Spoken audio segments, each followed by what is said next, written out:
Quando você vai estudar sobre feminismo islâmico, quando você vai ver o feminismo que não é o feminismo ocidental, nossa, é muito louco. As mulheres são raivosas mesmo, sabe? Aquele negócio de, tipo, faca na bota real de falar, cara, vamos pra cima. Esses tempos teve a ascensão do Talibã novamente no Afeganistão. As pessoas estavam perguntando o que nós, feministas ocidentais, íamos fazer em relação a isso. Mas as mulheres lá estavam se manifestando, se organizando. Elas estavam de burca, mas elas estavam nas ruas protestando pelos seus direitos, para poder continuar estudando, para poder continuar trabalhando. Elas estavam lá reivindicando. As feministas islâmicas estavam lá. E as pessoas não estavam dando visibilidade para as mulheres lá que estavam resolvendo os problemas daquela conjuntura, da cultura delas, do jeito que elas vivenciam aquilo. Estavam esperando que nós, feministas ocidentais, salvássemos essas mulheres. E aí tá muito errado, porque a gente tem uma noção diferente de conjuntura, como eu te falei. A política no Brasil é diferente, a história do Brasil é diferente, o que a gente entende de feminismo é diferente. Não tem como eu chegar numa feminista islâmica e falar, você tá errada. Ó, eu vou te ensinar como é feminismo, eu vou te ensinar a ser feminista. Tira o hijab, tira o kepate, sabe? Você não pode falar isso. E é interessante isso, que eu conversei já com uma feminista islâmica, e eu gostei muito de uma fala que ela fez, que o problema tá quando o véu tá na mão dos homens. Porque o véu tem que estar na mão das mulheres. Se a mulher quer utilizar o véu, ou se ela não quer utilizar o véu. O direito está na mão dela, e não dos homens. O problema está quando o Talibã força as mulheres a usar o véu, tira os seus direitos de estudar, tira os seus direitos de trabalhar, e não da mulher ter que usar o véu, sabe? Eu vejo muitas pessoas sem entender a cultura das feministas islâmicas e questionando o véu. Mas o véu tem que estar na mão delas, e não na nossa, nem na minha de feminista branca, nem dos homens que querem dominar essas mulheres, e muito menos de pessoas que acham que vão libertar tirando o véu de uma mulher. O hijab sabe? É muito louco quando você conversa com alguém que segue religião. Eu conheci algumas quando eu tava fazendo intercâmbio, né? E eu falo, pô, mas por que você continua usando aqui, se aqui não é lei usar? Eu falo assim, pô, não é nenhuma questão de lei. É a cultura dela. Meu. É a cultura dela, é a crença dela, né?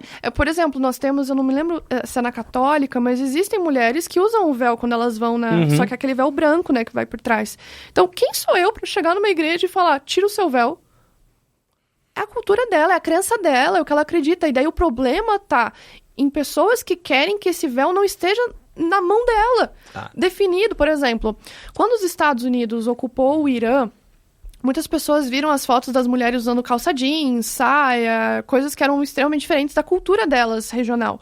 E muitas mulheres iranianas falaram que foi um momento de extrema opressão também para elas, porque elas não podiam ter a liberdade da cultura delas, da crença delas. Muitas queriam continuar usando o véu porque é a crença delas, é a forma que elas veem a religião.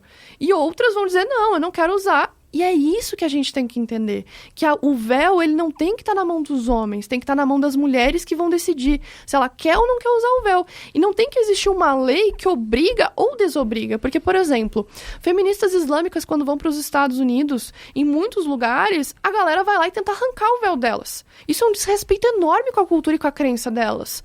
É tipo querer mostrar, eu sei mais do que você sobre a sua cultura.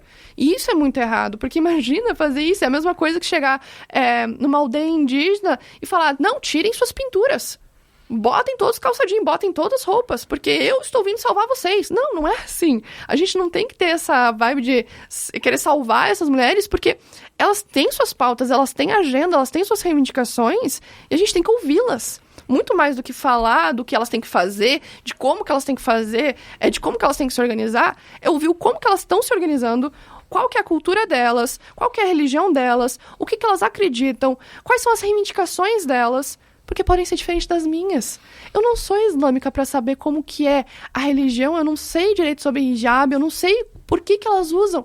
Por que eu vou chegar nelas e falar, você não deve usar, ou você deve usar, vou criar uma lei para te obrigar, uma lei para desobrigar. Não, o véu tem que estar na mão da mulher, ela tem que decidir se quer ou não usar. Assim como as mulheres cristãs que usam quando vão na igreja para ter aquele momento de colocar o véu e entrar na igreja de uma maneira mais recatada, a gente entende também que existem outras culturas que também são assim, né? Então a gente tem que respeitar, e por isso que é importante a existência do feminismo islâmico. Porque se não existirem essas mulheres reivindicando, se organizando, quem que vai estar lá para reivindicar por isso? Para analisar tudo isso. São essas feministas que vão fazer isso. E até interessante que teve a Revolução de Rojava, E as mulheres estavam no front. Então, existiu uma revolução onde mulheres estavam no front e não estavam sendo as mulheres ocidentais salvando mulheres. Elas estavam lá empunhando armas e lutando pela revolução e pela emancipação.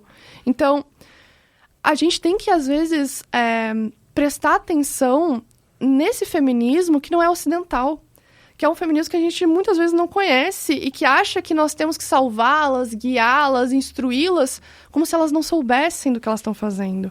Elas têm a própria cultura, elas têm a própria história, elas têm as reivindicações, elas têm as pautas delas, elas sabem muito bem o que estão fazendo e às vezes muito mais do que nós. São às vezes muito mais organizadas do que nós. Porque as violências que elas sofrem são diferentes, mas também são tão grandes quanto as que a gente sofre. Então, é importante existir todos esses feminismos para que não tenha, por exemplo, só o meu feminismo que vai chegar lá no Irã, lá no Afeganistão, falando, você tem que fazer isso, isso, isso e aquilo, sem ouvi-las, sem ouvir as reivindicações delas, os questionamentos que elas tiveram. Porque isso é o feminismo, né? É esse questionamento que a gente vai ter, independente do lugar do mundo que a gente estiver. Então, essas mulheres que estão em outros países, elas vão trazer outras reivindicações diferentes, né? Isso que você assistiu foi um corte do nosso podcast com a Caroline Sardá. Para você assistir o episódio completo, clica aqui do lado, vou deixar um outro corte para você assistir e não esquece de se inscrever no nosso canal. Valeu!